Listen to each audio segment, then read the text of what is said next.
Bom, na semana que passou, começando pelo cenário internacional, o grande destaque foi o imbróglio lá no Congresso dos Estados Unidos sobre o que fazer com o pacote de estímulos fiscais, se estender ou não esse pacote. O presidente Donald Trump tinha já decidido, via decreto executivo, estender alguns pontos desse pacote de estímulo fiscal. Por hora, então, não temos acordo sobre mais um pacote de estímulos e isso acaba afetando negativamente os mercados, porque tá todo mundo esperando mais e mais dessa bomba de estrogênio fiscal que tá levando as economias. Bom, finalmente, o último destaque da semana que passou foram os dados de atividade da China referentes a julho. Eles vieram um pouquinho pior, tá, do que o esperado pelo mercado, mas ele reforça a mensagem de que a recuperação não vai ser fácil, não vai ser fácil em nenhum lugar do mundo. Bom, para a semana que começa agora, então, o que a gente deve esperar que seja destaque é a continuação da discussão aí do pacote, por mais que o Senado tenha entrado em recesso. A gente vai ter também, como destaque na agenda econômica, a ata do Comitê de Política Monetária dos Estados Unidos, o Fed. Então, assim como a gente teve a ata do nosso Comitê de Política Monetária, Copom, essa semana,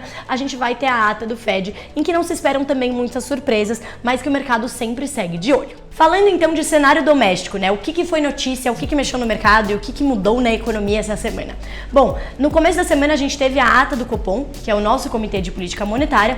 Ele trouxe aí, reforçou a mensagem de que o Banco Central está mantendo uma porta entreaberta para possíveis potenciais aí cortes no futuro, mas que se eles acontecerem, eles serão residuais, ou seja, pequenos, e eles também não acontecerão bem provavelmente na próxima reunião. Então a nossa expectativa não é que a taxa de juros seja cortada mais uma vez nessa reunião de setembro, mas existe sim a possibilidade que ela seja cortada um pouco mais nas próximas reuniões, aí passando essa próxima de setembro. Então existe uma preocupação muito grande sobre a flexibilização do teto de gastos ou qualquer possibilidade, né, de se entrar numa toada de maiores gastos no ano que vem. Essa semana a gente também teve indicadores importantes que saíram, tá? Saíram os indicadores de varejo, serviços e o IBC-BR. O IBC-BR é um indicador de atividade mensal que é calculado pelo Banco Central. Ele é bem parecido, ele tem uma metodologia um pouco diferente, mas ele anda muito próximo com o próprio PIB, que é calculado pelo IBGE. Então, apesar deles terem metodologias diferentes, é importante, o mercado segue bastante, né? Porque ele indica muito para onde está indo o PIB. Lembrando que esses dados são todos do segundo trimestre. Então, o que eles trouxeram? Eles trouxeram aí uma mensagem de que o pior dessa crise ficou para trás, ficou no segundo trimestre. Mas eles também trouxeram a mensagem de que a recuperação não vai ser fácil e principalmente vai ser desigual entre os setores, assim como eu comentei sobre a China. Mas a notícia boa por trás disso isso reforça a mensagem que a gente trouxe aí num conteúdo para vocês na semana passada, que revisamos a nossa projeção de PIB de 6 para menos 4,8%, né? De menos 6 para menos 4,8%, o que mostra que a gente atingiu o fundo do poço e ele era um pouco menos fundo do que a gente imaginava. Bom, mas o grande destaque dessa semana é a questão fiscal. Na semana que passou, o que a gente viu? A gente viu a saída de 2 secretários especiais do Ministério da Economia.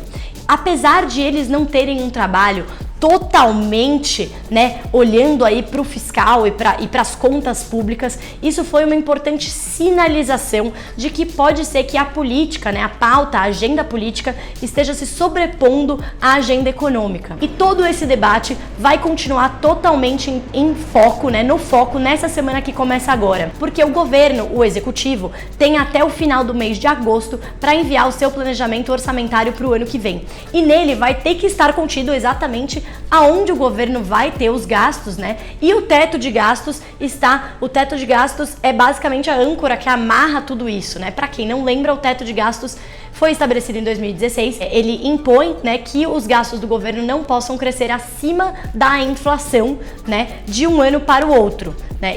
Por isso que é uma âncora fiscal. Então, essa discussão vai continuar ao longo dessa semana. O governo está procurando algumas alternativas, né, para que gatilhos sejam acionados, para permitir com que ele tenha um pouco mais de flexibilidade nos gastos sem ultrapassar o teto de gastos. E essa enquanto há bastante pressão tanto no Congresso quanto dentro do próprio governo para um aumento de gastos, inclusive até o ano que vem.